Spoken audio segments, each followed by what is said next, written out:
Mamãe, podes-me contar uma lenda? É que hoje, na aula de português, a professora Susana falando sobre as lendas. Ok, filha, vou-te contar a lenda do São Martinho. Era uma vez...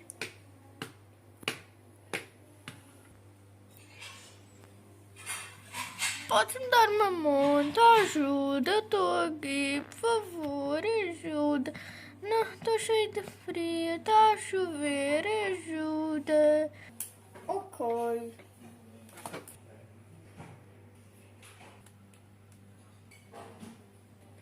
Espero que te ajude. Muito obrigada, esse homem é muito bom.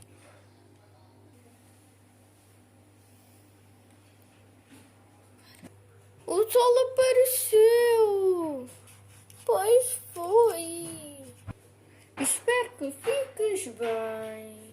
Mas tenho de ir. Tchau. Tenhas um belo dia.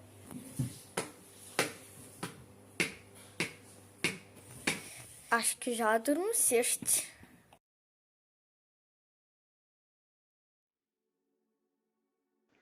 A lenda da Serra da Estrela. Chegara aos ouvidos do rei que todas as noites um pastor do alto da serra conversara com uma estrela, a mais bela de todas. O rei mandou chamar o pastor e ordenou-lhe que lhe desse a estrela, prometendo em troca dar-lhe muitas riquezas. O pastor respondeu que preferia continuar a ser pobre e não perder a sua amiga estrela, sem a qual não podia viver.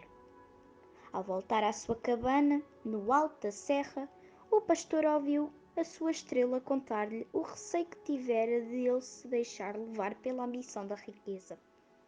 O pastor afirmou-lhe a sua grande dedicação, e a estrela, contente, prometeu-lhe que nunca deixaria de ser sua amiga. Então, o velho pastor, de voz de profeta, exclamou: "De hoje em diante, esta serra há de chamar-se Serra da Estrela." E conta a lenda que no alto da serra se vê uma estrela que brilha de maneira estranha e diferente, como quem ainda procura o bom pastor. A lenda das amendoeiras em flor. Há muitos séculos reinava em Chelb, a futura Silves, o rei Ibn al-Mudin. Este rei nunca tinha conhecido uma derrota. Um dia, entre os prisioneiros de uma batalha, viu a linda Gilda, uma princesa loira de olhos azuis e porte altivo. Impressionado, o rei Moro deu-lhe a liberdade. Conquistando progressivamente a confiança de Gilda, confessou-lhe o seu amor e pediu-a em casamento. Foram felizes durante algum tempo, até que, um dia, a bela princesa do norte adoeceu sem razão aparente. Um velho cativo das terras do norte pediu para ser recebido pelo rei e revelou-lhe que a princesa sofria de nostalgia da neve do seu país distante. Então, Ibn al-Mudin mandou plantar por todo o seu reino muitas amendoeiras. Na primavera seguinte, o rei levou Gilda à janela do terraço do castelo. Ao ver as flores brancas das amendoeiras, a princesa começou a sentir-se melhor, pois dava-lhe a ilusão de neve. A Gilda ficou curada da saudade que sentia. Olá, professor e colegas. Eu escolhi esta lenda para realçar o poder feminino. Girl Power. A padeira de Aljubarrota. Aquele dia, 14 de agosto de 1385, fora um dos mais memoráveis a que o país assistira. Nos campos de Aljubarrota, as tropas portuguesas comandadas pelo condestável Dom Nuno Álvares Pereira, embora em inferioridade numérica, tinham conseguido levar de vencida o poderoso exército castelhano. Esta vitória vinha consolidar o poderoso rei Dom João I e garantir a continuidade de independência nacional. Os combates tinham sido bastante ferozes e no final do dia muitos corpos ficaram no campo de batalha, tanto de um lado como no outro. Entre os castelhanos que conseguiram sobreviver, a maior parte acabou por ficar prisioneira das tropas portuguesas. Alguns, porém, conseguiram escapar e acabaram por se esconder em locais recônditos de onde esperavam depois sair, a coberto da noite e quando todos estivessem a dormir. Acontece que naquela época vivia numa povoação vizinha do local da batalha uma mulher de mau feitio chamada Brites de Almeida. Dizia-se no lugar que ela tinha nascido em Faro, mas o que se sabia ao certo é que ela ficou órfã aos 6 anos de idade e depois de uma vida aventurosa na juventude acabou por se tornar criada numa padaria em Aljubarrota. Todos os respeitavam e temiam pela sua força e valentia. Conta-se mesmo o caso de um soldado que um dia a pedir em casamento que ela contragostou, o aceito, com a condição de que ele a conseguir vencer num combate. O resultado foi que o soldado saiu ferido de morte e o casamento não se realizou. Ora, nesse dia e depois de jantar, como era seu hábito, Brites de Almeida dirigiu-se à padaria para fazer o pão do dia seguinte. Enquanto ia amassando a farinha, ouviu uns ruídos que lhe pareciam virem do forno.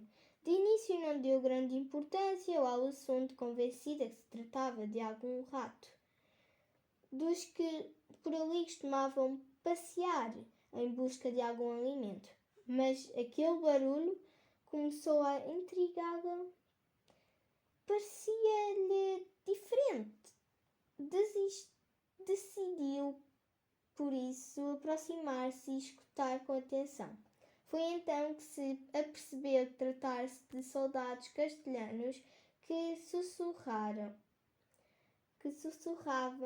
entre si baixinho. Como não era mulher de recear, o que quer que fosse, acendeu o forno como fazia habitualmente para cozer o pão. Lá dentro o calor e o fumo eram cada vez maiores. Quando finalmente os soldados não conseguiram aguentar mais, tiveram de abandonar o esconderijo, mas nessa altura já a padeira o esperava. E com a pá do forno, à medida que iam saindo, ia-os matando todos um a um. Conta ainda a lenda que uns anos mais tarde a padeira se tornou mais pacífica e casou com um homem rico que era um lavrador, com quem viveu feliz o resto dos seus dias. Obrigada, professora. Espero que tenha gostado. Beijinhos. Resto boa noite.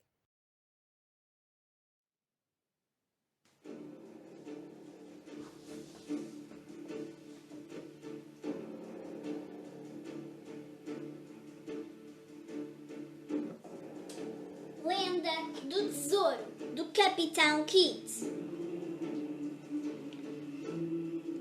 William Kidd nasceu a 22 de janeiro de 1645, na Escócia.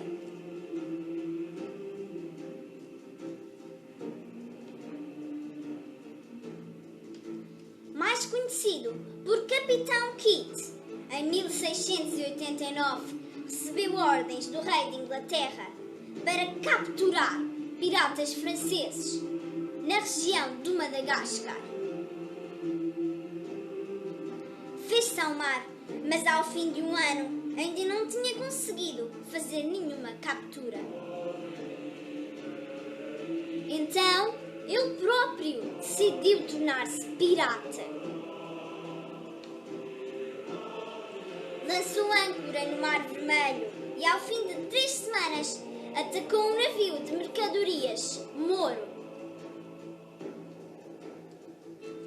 Reza a lenda que o tesouro roubado a esse navio foi guardado por Kidd numa das grutas das Ilhas Selvagens, no arquipélago da Madeira.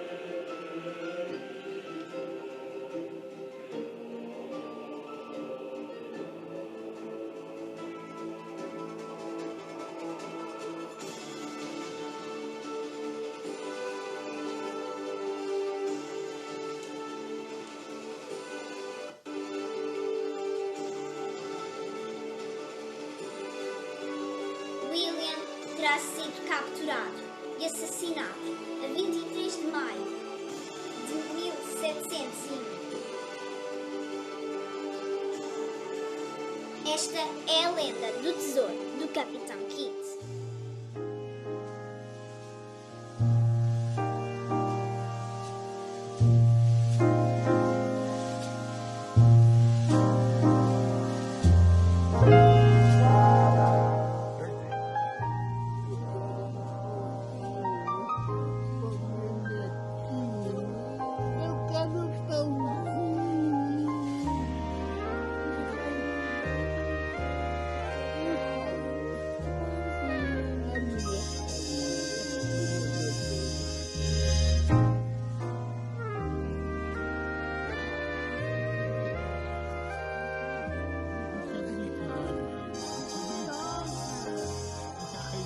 Obrigada, muito generosa da rainha.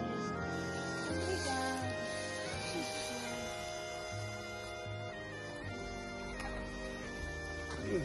O que é isso, minha senhora?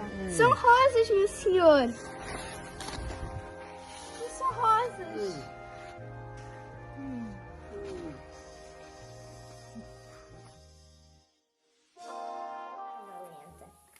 Sobre a Rainha Santa Isabel. Então vamos lá. Era uma vez... Olha, estão aqui a falar que a minha esposa está a dar comida aos pobres. Não acredito.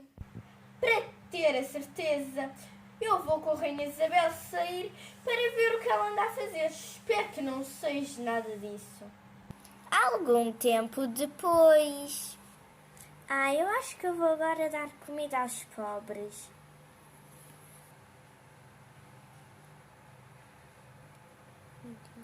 Agora vou colocar no regaço. Acho que já está.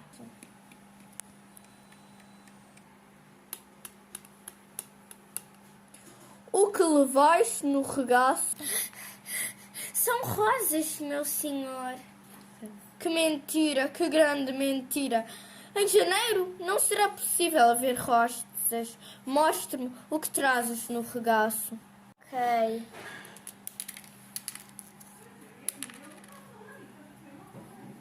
E aconteceu um milagre. Personagens. Olá, professora, e olá, colegas! Eu hoje vou contar uma lenda conhecida de Portugal. É a lenda de O Milagre das Rosas. Dona Isabel, filha dos reis de Aragão, nasceu por volta de 1270 e tornou-se rainha de Portugal pelo casamento com Dom Dinis. As cerimónias, as maiores que o país até aí conheceu, decorreram na vila de Trancoso no ano 1288. E foi ainda nesta vila que começou a dedicar-se mais aos pobres e necessitados.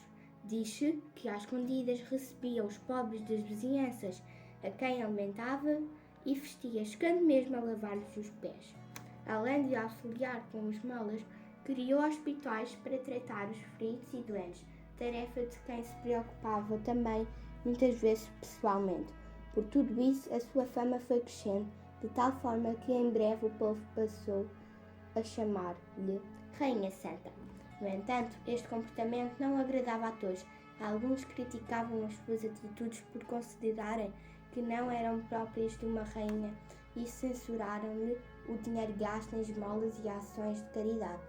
O próprio rei, embora se preocupasse com o bem-estar do povo, não concordava com muitas das suas atividades.